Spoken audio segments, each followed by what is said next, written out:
চোখের বালির অন্তরঙ্গ দৃশ্য নিয়ে প্রসেনজিৎ ও ঐশ্বরিয়ার অভিজ্ঞতা।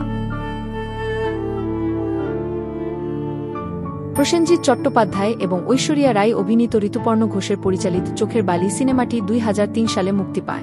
এই ছবিতে প্রসেনজিৎ এবং ঐশ্বরিয়ার অভিনয় ছিল মনোমুগ্ধকর। সম্প্রতি প্রসেনজিৎ এই ছবির অন্তরঙ্গ দৃশ্য নিয়ে তার অভিজ্ঞতা শেয়ার করেছেন। ঐশ্বরিয়ার সঙ্গে কাজের অভিজ্ঞতা নিয়ে প্রসেনজিৎ বলেন, ঐশ্বর্য খুব ভালো ও মিষ্টি। আমরা এখনো মাঝে মাঝে দেখা করি। তিনি জানান, তাদের মধ্যে বন্ধুত্বপূর্ণ সম্পর্ক ছিল এবং ঋতুপর্ণ ঘোষের সঙ্গে ছেটে নানা বিষয় নিয়ে তর্কাতর্কি হতো, যা তাদের বন্ধুত্বকে আরও গাঢ় করেছিল। ঐশ্বরিয়ার খাবারের প্রতি ভালোবাসার কথা উল্লেখ করে প্রসেনজিৎ বলেন, ঐশ্বর্য ছেটে সাবেকি বাঙালি খাবার দিয়ে প্রাতরাশ সারতেন। প্রায়ই তাদের মধ্যে খাবারের আদান প্রদান হতো। তিনি আরও বলেন, ঋতু আর আমি একসঙ্গে অনেক ছবি করেছি। আমরা খুব ভালো বন্ধু, কিন্তু তাও বিতর্ক আমাদের মধ্যে তৈরি হতোই। প্রসেনজিৎ আরও জানান, ঐশ্বরিয়ার সঙ্গে অন্তরঙ্গ দৃশ্যগুলো ছিল ম্যাজিক্যাল ও অবিশ্বাস্য। ঐশ্বরিয়ার পেশাদারিত্ব ও কাজের প্রতি নিষ্ঠারও প্রশংসা করেছেন তিনি। প্রসেনজিৎ বলেন, যখনই আমরা ছেটে যেতাম একটা ম্যাজিক কিছু হতো।